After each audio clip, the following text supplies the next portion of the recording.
Our subject this morning, bringing God into daily life. Why shouldn't we bring God into daily living?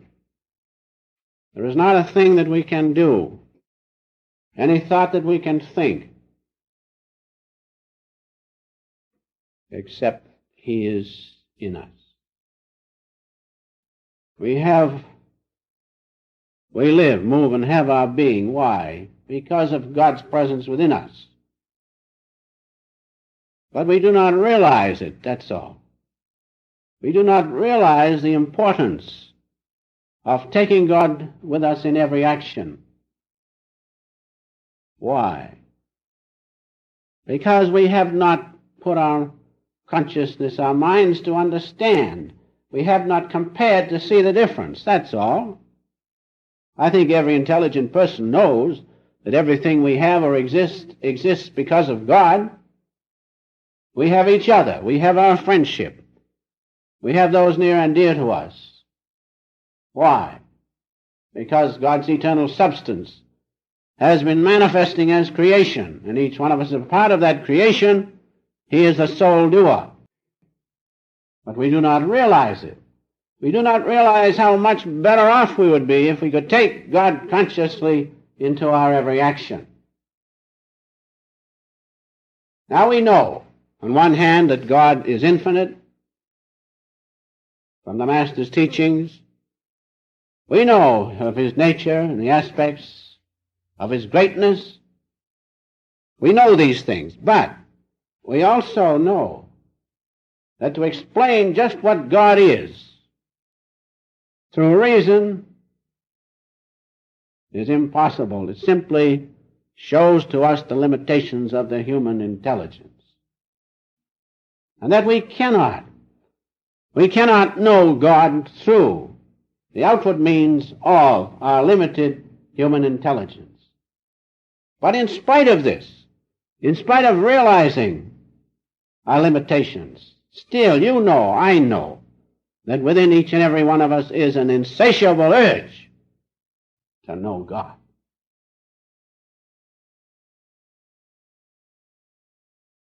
Now, why? Why is that urge within us?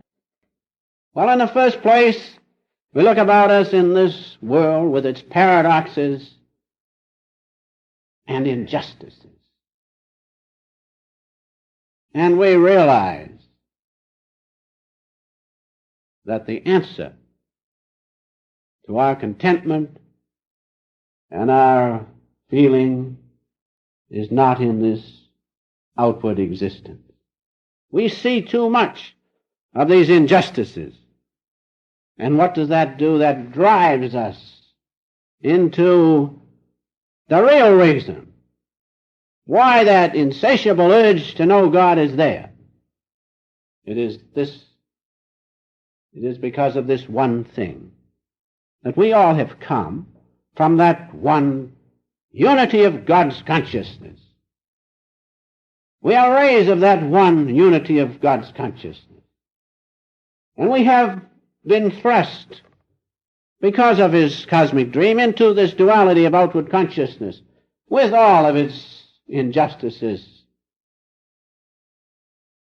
And the urge to go back to the one source from which we have come, our one common Father, remains, and it will remain.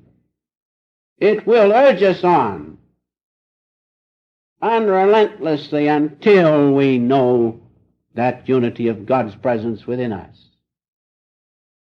That is the reason why, the scientific reason why we should take God into our daily life. We came from Him. We will not be satisfied until we once more realize it is He who is within us. It is He who is behind our thoughts and emotions. It is He who is behind every function of the body. He is the sole doer. Until we realize that God and you and I are one, we will not be satisfied. You can think many things. Oh, if I had this, if I had that, if I had this, if I had that, I'd be satisfied. You will not be satisfied, because the satisfaction does not lie in these outward things, in the objects of senses, in relationships with one another, in what you own or possess. The satisfaction is not there. It is within the soul itself. And so when you are enjoying anything, one little point I like to bring out is this. No matter what it is, a new hat or an automobile, or even a new wife, if you will realize that the satisfaction and the joy is not in the object, but within the soul itself, within you, and if you put your attention when you are enjoying outward things within, in the presence of God within your own soul, there will be no attachment to that outward thing, and you will not suffer, and you will be many, many times happy. For the simple scientific reason, the happiness is not in those flowers as you look at them, but within yourself. God within you gives you the ability to appreciate and love those flowers and to feel for one another. So that's the scientific reason, the real reason why we should bring God into daily living.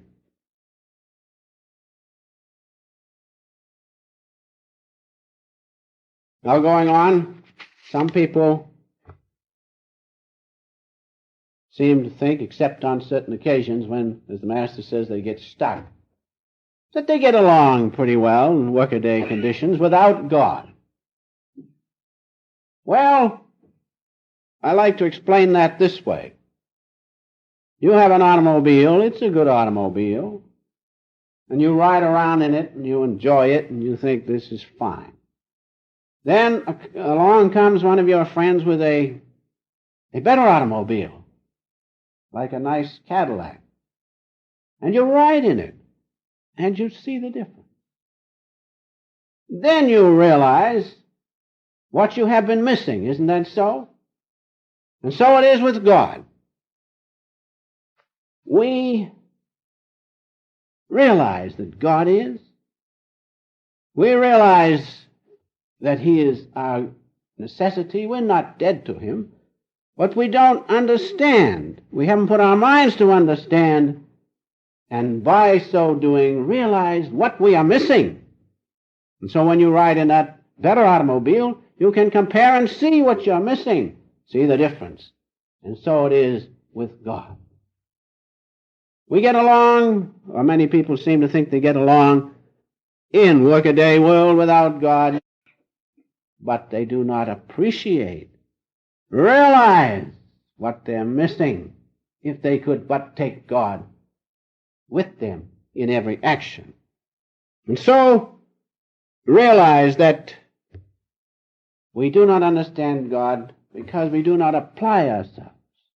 Understanding God means we must apply our attention to Him. We cannot know God through intuition, through intellect. We cannot know religion through intellect. And so God and religion are necessary. It is necessary to know them, know what God is, know what true religion is. Then we will see the importance of taking God and religion, right religion, into our daily living. Now let us take up first understanding God. We do not understand God. That's why we do not take Him with us in everyday action. What is God? Well, in the beginning was the Word was with God, the Word was God. Now we must understand God. Understanding Him, then we will see the necessity of taking Him with us in every action. In the beginning was the Word was with God, the Word was God. Now if we can know that Word, understand that Word within us, the presence of God in a dynamic way, then we will know God. Then we will realize our oneness with Him. Realizing that, we cannot but help take Him with us in every action. Do you see the point? because we do not realize our oneness with God that we fail to take him with us in every action. Self-realization gives the ways and the means to know the Word of God, the actual presence of God within you, within me, in a dynamic, understandable way. So there is no doubt of the presence of God within you. Having that, you can take God, you will take God with you in every action, in daily living. That brings us to the next point, which is religion. We must have a religion that gives us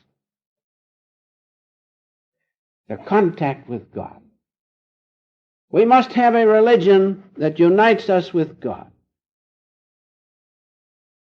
We must have a religion that is necessary to the right feeling in everything we do. That religion must be, as the Master said, a burning, universal necessity in our lives. And that religion must be a universal necessity in everyone's life, true religion. If it is not that, it's not worth anything.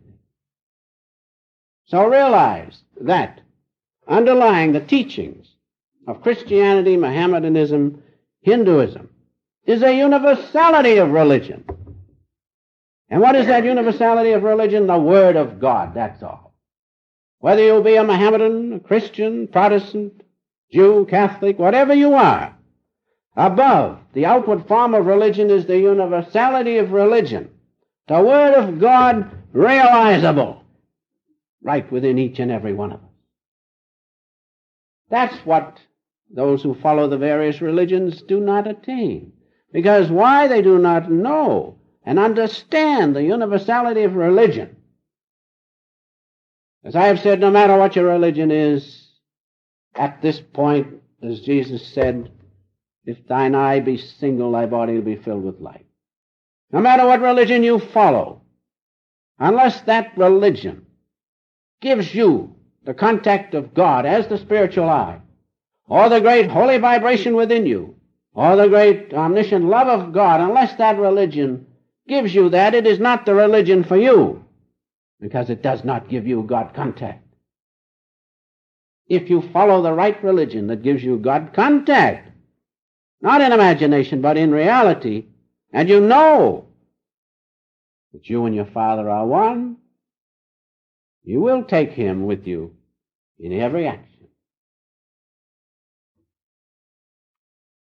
Unless man knows that he is a spirit, unless he knows he is one with God, separated from this weak body with its limitations, his life is useless. And we can know the presence of God right within ourselves. We can realize it by following one who had that realization, as Paramhansa Yogananda did, and left his teachings of self-realization fellowship. Now, finally, in conclusion, let us remember a few of the Master's teachings which apply to this subject this morning, bringing God into daily living.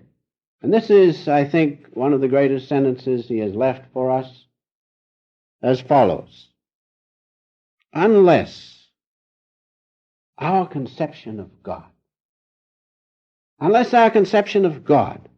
is such as to be a burning, universal necessity within us, unless our conception of God is such that we have to take him with us in every action, then that conception of God is useless. What good is God unless we can take him with us in the most minute action of daily living? Isn't that religion useless? Isn't the conception of God you have through that religion useless if you cannot feel Him in everything you do. He who gives you life is with you in everything, every heartbeat, every function of your body goes on, and you don't have to think a thing about it. Isn't He the burning necessity of your life? Now, unless that religion, with its conception of God, gives you that, it is useless. Why should you follow it? You will never be satisfied. As I have said, that insatiable urge will be there until you follow that religion which unites you with God. And that's why Self-Realization Fellowship is so wonderful, because it gives us the ways and our means to know our oneness with God, knowing our oneness with Him. Knowing it, we will see the necessity of feeling Him in a dynamic way in everything we do. And what does that mean? The proof that God is with us is the bliss we feel, the peace and the bliss we feel. As our Master has said, there is no difference. There is no question of a doubt. But the bliss consciousness which you feel is God conscious. And so, follow that religion that gives you contact with God as bliss. That gives you the contact with the universality of religion, the Word of God. The Word of God realizable. That's why self-realization appealed to me, and that's why it appeals to you. Because you realize that you must know the truth, and the truth shall make you free. And the truth is that you and God are one. And self-realization followed sincerely will give you that realization that there is no difference between the bliss which you feel and the presence of God. If we can feel that, if we can feel His great nearness, His great protection, His great awareness to everything we do, if we could just but take that into daily living, how wonderful it would be. That's what we have to do, and we will not be satisfied until we can do it. And you will not be satisfied, you will not be able to do it until you know that the Word of God is your own consciousness, right within you. Those were the Master's teachings, those are His teachings. If we can do that, we can take God into every action. Having this realization, we will know that there's just one doer, and that's God alone. If we could but realize that He is within us, He is within everybody, all nations, working out His great plan.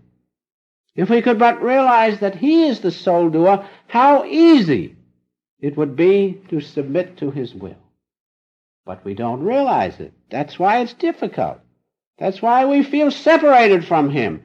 Feeling separated from Him, we want to do our will. That's natural. And so the wise person is he who finds God within by following the right religion that gives God contact, and having that, realizing that God alone is the doer, realizing He is in each and every one of us, that He has created universe upon universe, and that without Him we cannot do one thing. Realizing that God alone is, then you can see, I can see easily, the necessity of taking God with us in every action, in daily living.